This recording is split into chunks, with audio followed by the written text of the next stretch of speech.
Hello students, last lecture के अंदर हम लोग अल्कोहल के एसिडिक ऑर्डर के बारे में देख चुके हैं। अल्कोहल में primary, secondary and tertiary alcohol तक एसिडिक नेचर जो है वो किस तरह से डिक्रीज होता है, उसके पीछे रीजंस क्या होते हैं, वो सारी चीजें हम लोग देख चुके हैं। अब बात हम लोगों को आज जो करनी है वो इंपॉर्टेंट टॉपिक है, that is the acidic nature of phenol. देखिए, हम लोग दो चीजें प्रूव करेंगे। नंबर वन कि phenol having acidic nature, and second phenol is a more acidic then alcohol. ये दोनों चीज आज के लेक्चर में हम प्रूव करेंगे, तो ध्यान से नोट पेन लेके बैठिएगा, इसे प्रॉपरली नोट डाउन करना पड़ेगा आपको। चलिए, सबसे पहले हमें एसिडिक नेचर प्रूव करना है किसका? फिनॉल का। तो हम क्या करें इसके लिए? फिनॉल का रिएक्शन करें।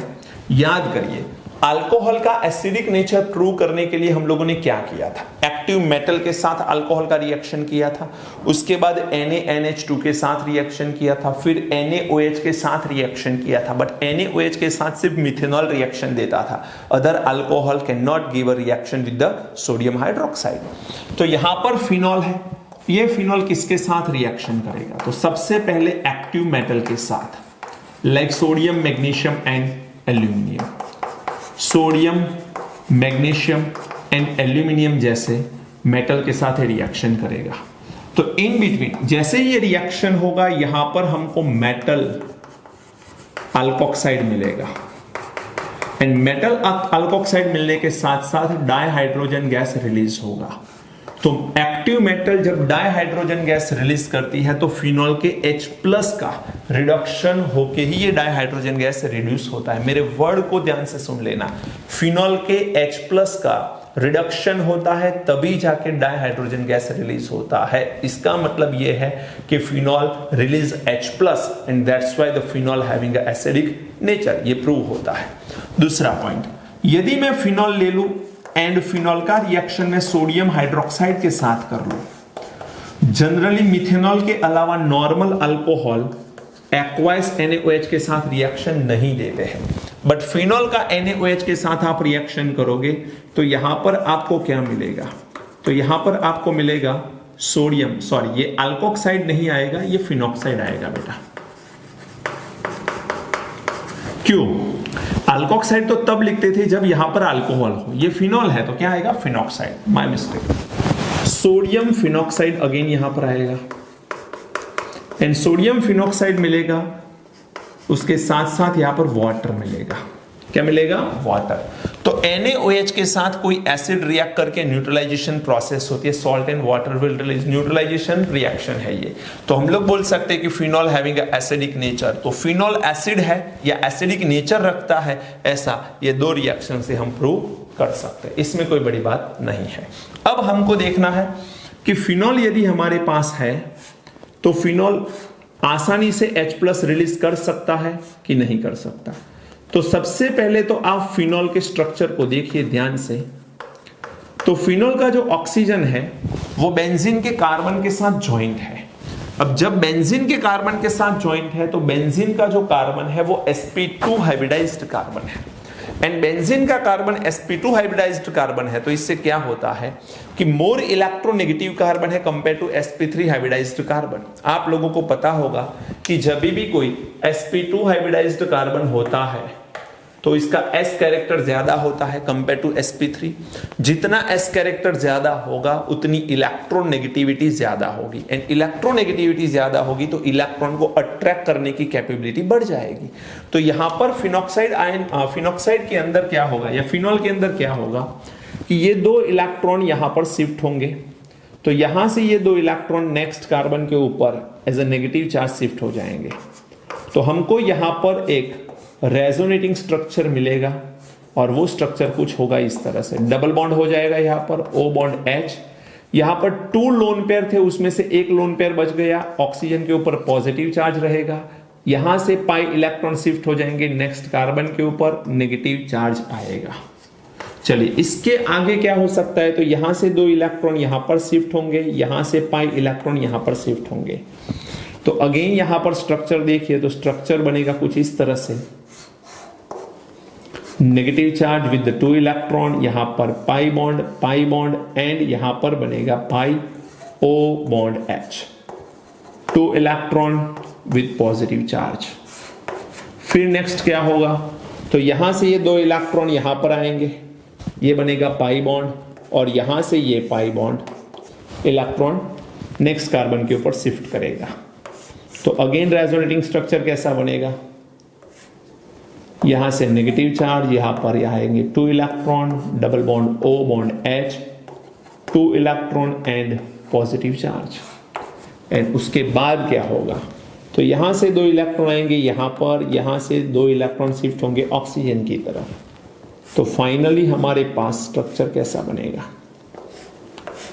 Like this, oxygen bond hydrogen and oxygen के पास 2 लोन पेयर।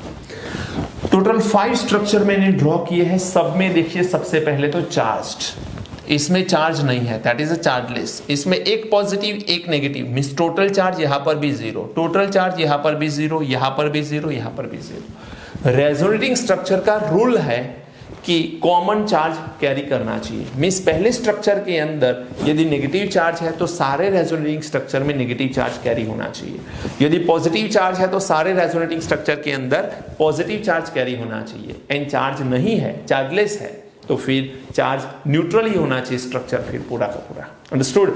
तो वो हो रहा है यहां पर। दूसरी चीज, यहां पर आप लोग ये 3 स्ट्रक्चर को ध्यान से देखिए, बीच वाले 3 स्ट्रक्चर को बहुत ध्यान से देखिए।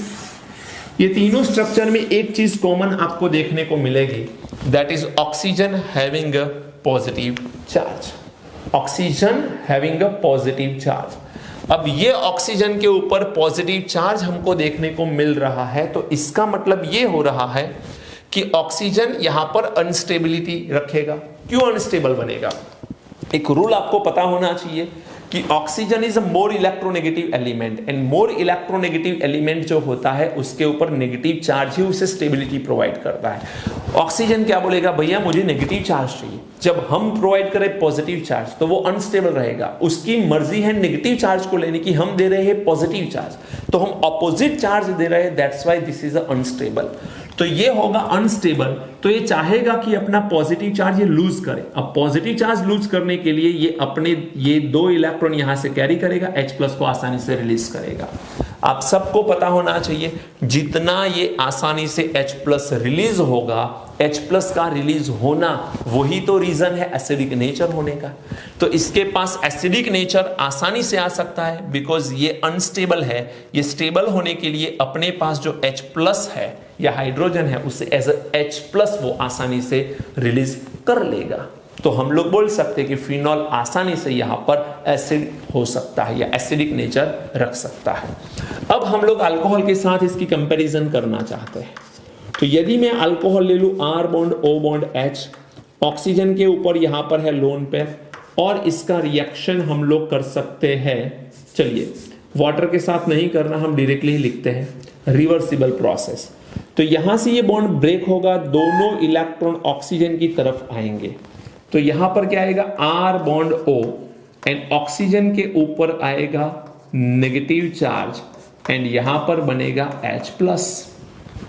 ये हमारा बन जाता है अल्कोक्साइड आयन,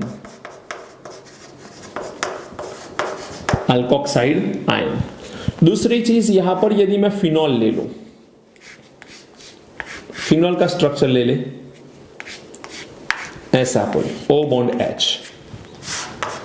अब यदि यहां पर ये फिनॉल के स्ट्रक्चर के अंदर यहां से ये बॉन्ड ब्रेक होगा, तो दोनों इलेक्ट्रॉन ऑक्सीजन की तरफ आएंगे, दोनों इलेक्ट्रॉन ऑक्सीजन की तरफ आएंगे, तो होगा क्या,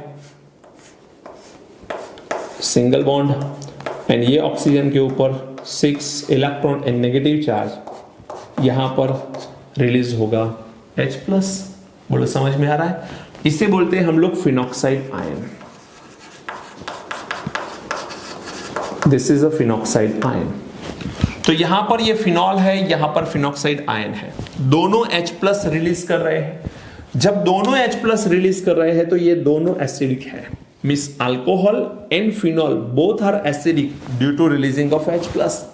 लेकिन H+ रिलीज होना अकेला इंपॉर्टेंट नहीं है, रिलीज होने के बाद H प्लस किसका टिक रहा है ज्यादा, कौन ज्यादा प्रपोर्शन में रिलीज कर रहा है, या रिलीज होने के बाद कौन सा H प्लस जो है उसका कंसेंट्रेशन बढ़ रहा है, प्रपोर्शन ऑफ H प्लस कहां पर ज्यादा है वो देखना है हम लोगों को। तो अभी रिएक्शन से तो यही दिख रहा है कि ये H प्लस दोनों के रिलीज हो रहे हैं, तो दोनों के पास एसिडिक नेचर है, लेकिन किसका ज्यादा है, तो आइए देखते हैं। बेटा ये अल्कोक्साइड आयन है, इसमें ये अल्काइल ग्रुप है। अब ये जो अल्काइल ग्रुप है ये अपने इलेक्ट्रॉन डोनेटिंग ग्रुप है। जैसे ये इलेक्ट्रॉन डोनेट करेगा ऑक्सीजन के ऊपर इलेक्ट्रॉन डेंसिटी बढ़ेगी, ऑक्सीजन के ऊपर इलेक्ट्रॉन डेंसिटी बढ़ेगी। दूसरी चीज, यहां पर अल्काइल ग्रुप में कभी भी रेजोनेंस फॉर्म नहीं होते हैं, तो यहां पर ये ऑक्सीजन के ऊपर जो नेगेटिव चार्ज है वो स्टेबल है, मींस अपनी जगह फिक्स है। लोकेलाइज्ड नेगेटिव चार्ज है ये, और लोकेलाइज्ड मींस एक जगह फिक्स नेगेटिव चार्ज है। लोकेलाइज्ड नेगेटिव चार्ज है तो वो आसानी से H प्लस को अट्रैक्ट कर सकता है। ये नेगेटिव चार्ज इस H प्लस को आसानी से अट्रैक्ट कर सकता है। उसके पीछे दो रीजन बता रहा हूं। पहला reason, alkyl group electron donate करता है, इलेक्ट्रॉन डोनेट करता है तो ऑक्सीजन के ऊपर नेगेटिव चार्ज बढ़ेगा, electron density on oxygen will increase. दूसरा पॉइंट, ये ऑक्सीजन चार्ज लोकेलाइज्ड है, अपनी जगह फिक्स है, वो रेजोनेंस में नहीं जा रहा, मींस अपनी जगह को नहीं बदल रहा। तो ये लोकेलाइज्ड है, इसका मतलब ये H प्लस आसानी से जुड़ेगा तो अल्कोहल वापस फॉर्म हो जाएगा। मींस यहां पर H प्लस फॉर्म तो हो रहा है, लेकिन फॉर्म होने के बाद टिक नहीं रहा, वो डिक्रीज हो रहा है क्योंकि वापस ये O माइनस के साथ जुड़ने वाला है। फिनॉक्साइड आयन के अंदर देखें तो पहला पॉइंट है ये phenyl ring. Phenyl ring is electron donating group, तो ये इलेक्ट्रॉन को खींच रहा है, तो यहां पर ऑक्सीजन के ऊपर नेगेटिव चार्ज कम होगा, number one reason.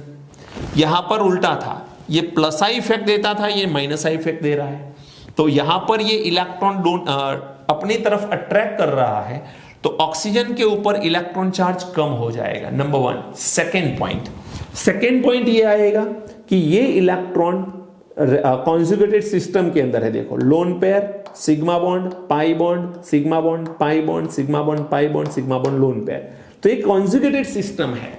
Conjugated system के अंदर हम 11th में जीओसी में पढ़ चुके हैं कि जब भी कॉन्जुगेटेड सिस्टम के अंदर ये इलेक्ट्रॉन होंगे तो वो रेजोनेंस में जाएंगे, तो ये नेगेटिव चार्ज बेंजीन रिंग के अंदर भी जाएगा, तो ये ऑक्सीजन के ऊपर जो नेगेटिव चार्ज है वो टिकेगा नहीं। इसका मतलब ये है कि ये डीलोकेलाइज्ड नेगेटिव चार्ज है।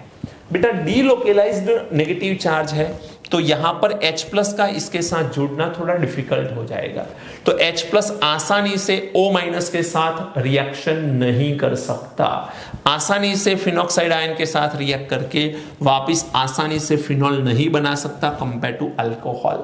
अंडरस्टूड? तो अल्कोहल आसानी से जितना बनेगा उतना आसानी से फिनॉल नहीं बन सकता, और यही वजह है कि यहां पर H प्लस एक बार फॉर्म हुआ तो उसका कंसंट्रेशन बढ़ने के चांसेस ज्यादा है। H प्लस का कंसंट्रेशन बढ़ेगा, उसके बढ़ने के चांसेस ज्यादा है, और इसी वजह से हम बोल सकते हैं कि phenol is a more acidic then alcohol. तो यहां पर हम लोग एसिडिक नेचर में एक कंक्लूजन के ऊपर आते हैं कि phenol having a more acidic nature than alcohol.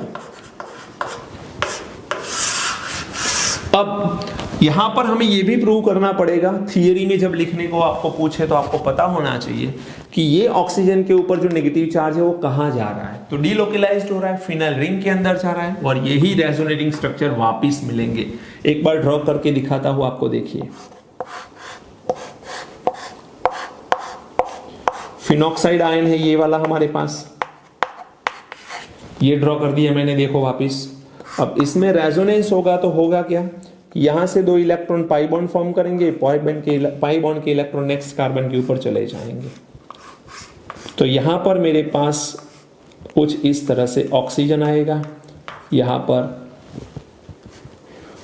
और यहां पर नेगेटिव चार्ज, और ये दो इलेक्ट्रॉन है। नेक्स्ट क्या होगा, यहां से दो इलेक्ट्रॉन ये डबल बॉन्ड करेगा, यहां से पाई बॉन्ड नेक्स्ट कार्बन के ऊपर शिफ्ट होगा, यहां से ये नेगेटिव चार्ज, टू इलेक्ट्रॉन, दो पाई बॉन्ड, फिर अगेन क्या होगा, देखो ये रूटीन है, इसमें जो बताया वही कर रहा हूं और कुछ है नहीं, सिर्फ इसमें एक्स्ट्रा H था इसी वजह से ये प्लस था। लेकिन ये H हट गया तो प्लस हट गया है अभी। यहां से ये दो इलेक्ट्रॉन यहां पर पाई बॉन्ड फॉर्म करेंगे, पाई इलेक्ट्रॉन नेक्स्ट कार्बन के ऊपर शिफ्ट हो जाएंगे।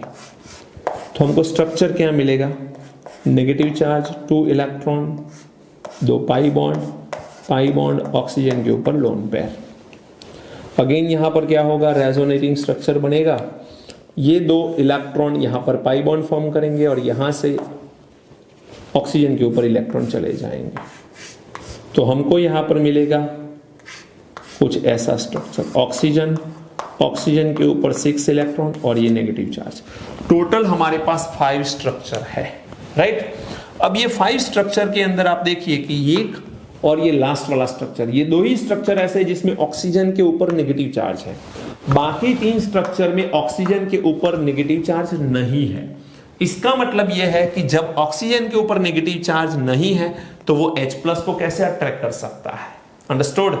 तो जब ऑक्सीजन के ऊपर नेगेटिव चार्ज होगा तभी वो H+ को अट्रैक्ट करेगा।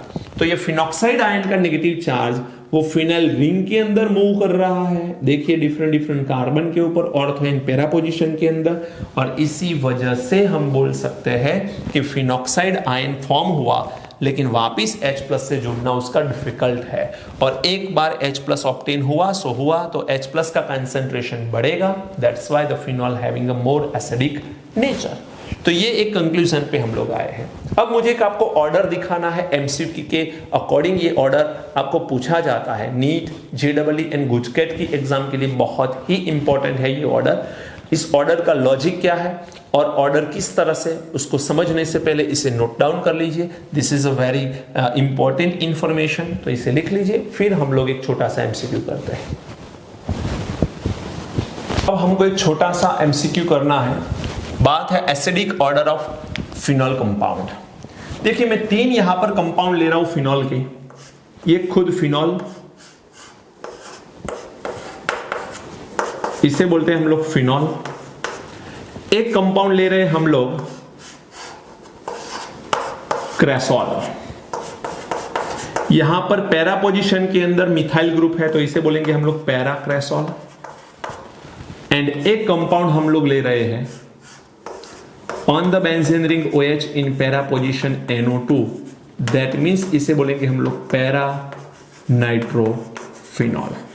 अब मुझे इस तीनों कंपाउंड की कंपैरिजन करनी है। एक कंक्लूजन तो ऑलरेडी हम निकाल चुके हैं कि अल्कोहल के कंपेयर में फिनॉल का एसिडिक नेचर ज्यादा है, लेकिन दूसरा कंक्लूजन निकालना है कि ये तीनों में क्या हो सकता है। तो इसमें मिथाइल ग्रुप जो है वो इलेक्ट्रॉन डोनेटिंग नेचर वाला है। अब जब ये इलेक्ट्रॉन डोनेट करेगा तो फिनाइल रिंग के अंदर इलेक्ट्रॉन डेंसिटी बढ़ेगी।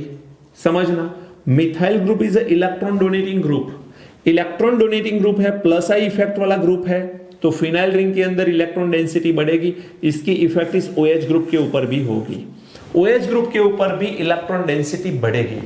जितनी इलेक्ट्रॉन डेंसिटी ज्यादा होती है H+ का रिलीज होना डिफिकल्ट हो जाता है, तो यहां से H+ रिलीज नहीं हो सकता आसानी से, अंडरस्टूड। तो H+ का यहां से रिलीज होना डिफिकल्ट हो सकता है, नंबर 1। तो इसका acidic nature compare to phenol कम होगा। क्यों? क्योंकि फिनॉल में ऐसा इलेक्ट्रॉन डेंसिटी बढ़ाने वाला कोई नहीं है। अब बात करते हैं पैरानाइट्रोफिनॉल की। तो पैरानाइट्रोफिनॉल में जो नाइट्रो कंपाउंड है वो नेगेटिव आई इफेक्ट वाला है, माइनस आई इफेक्ट वाला है, इलेक्ट्रॉन अट्रैक्टिंग ग्रुप है। जब ये इलेक्ट्रॉन को अट्रैक्ट करेगा अपनी तरफ तो फिनाइल रिंग के अंदर इलेक्ट्रॉन डेंसिटी क्या होगी? कम होगी। और फिनाइल रिंग के अंदर इलेक्ट्रॉन डेंसिटी कम होगी तो OH ग्रुप में भी इलेक्ट्रॉन डेंसिटी कम होगी। इससे बिल्कुल ऑपोजिट हो रहा है। अब OH ग्रुप के अंदर इलेक्ट्रॉन डेंसिटी जितनी कम होगी, इस H+ का रिलीज होना उतना डिफिकल्ट हो जाएगा कि इजी हो जाएगा। बोलो, इसमें डिफिकल्ट था, इसमें क्या होगा? इजी हो जाएगा। क्यों? यहां पर इलेक्ट्रॉन डेंसिटी कम हो गई बेटा। कैसे कम हो गई? NO2 is electron attracting group, phenyl ring में से इलेक्ट्रॉन को वो खींचेगा तो इलेक्ट्रॉन डेंसिटी फिनाइल रिंग में कम हो जाएगी, तो OH ग्रुप में भी इलेक्ट्रॉन डेंसिटी कम। इलेक्ट्रॉन डेंसिटी कम हो गई तो H+ का रिलीज होना इजी हो जाएगा, तो it is a more acidic. जितना आसान H+ रिलीज होगा, आसानी से H+ रिलीज होगा, उतनी उसकी एसिडिक कैरेक्टर ज्यादा रहेगी। तो electron attracting group acidic character को बढ़ाते हैं, and electron donating group acidic character को कम करते हैं। तो सबसे पहले आपको एक एसिडिक ऑर्डर याद रखना है। पहले आएगा अल्कोहल, जिसमें एग्जाम्पल के तौर पे मैं ले रहा हूं इथेनॉल, C2H5OH, इथेनॉल। इससे थोड़ा ज्यादा एसिडिक ऑर्डर किसका होगा? इससे ज्यादा एसिडिक ऑर्डर होगा ऑर्थोक्रेसोल, सॉरी, हाँ यस, ऑर्थोक्रेसोल। एंड दूसरा याद रखना कि पैराक्रेसोल भी ज्यादा रखता है, और पैराक्रेसोल एंड ऑर्थो दोनों का सेम रहता है। इसका रीजन मैं अभी थोड़ी देर में बताने वाला हूं आपको। उसके बाद आपका ऑर्डर आता है on the benzene ring OH CH3 in meta position, that is a metacresol. उसके बाद ऑर्डर आता है phenol on the benzene ring OH। उसके बाद इलेक्ट्रॉन अट्रैक्टिंग ग्रुप ले लो। अब इलेक्ट्रॉन अट्रैक्टिंग ग्रुप में हमारे पास कौन कौन है? तो नाइट्रो ग्रुप हम ले रहे हैं यहां पर। तो नाइट्रो ग्रुप में यदि हम देखें तो सबसे पहले मेटा नाइट्रोफिनॉल आएगा, फिर ऑर्थो नाइट्रोफिनॉल आएगा, एंड सबसे अच्छा एसिडिक नेचर रखता है पैरा नाइट्रोफिनॉल। पैरा नाइट्रोफिनॉल ये एक ऑर्डर है जो आपको याद रखना है। अब आपको क्वेश्चन हो सकता है कि सर एक ये ऑर्डर किस हिसाब से डेवलप हुआ है? रीजन बता रहा हूं। हम लोग इक्विलिब्रियम चैप्टर पढ़ चुके हैं। देखो ध्यान से, यदि आपके पास है ArOH मींस कोई फिनॉल, और उसका आयोनाइजेशन हो रहा है और बन रहा है ArO- एंड H+, तो इक्विलिब्रियम कांस्टेंट पे यहां पर एसिडिक कांस्टेंट में लिखूं Ka, एसिड का कांस्टेंट में लिखूं Ka, तो यहां पर आएगा ArO- H+ एंड यहां पर आएगा ArOH। तो इससे क्या होगा कि H+ एंड Ka दोनों डायरेक्टली प्रोपोर्शन में है। जितना H+ बढ़ेगा उतना Ka बढ़ेगा, और हम जानते हैं कि Ka जितना बड़ा H+ की वजह से, तो H+ जितना ज्यादा होगा उतना एसिडिक कैरेक्टर बढ़ेगा, एसिडिक नेचर बढ़ेगा।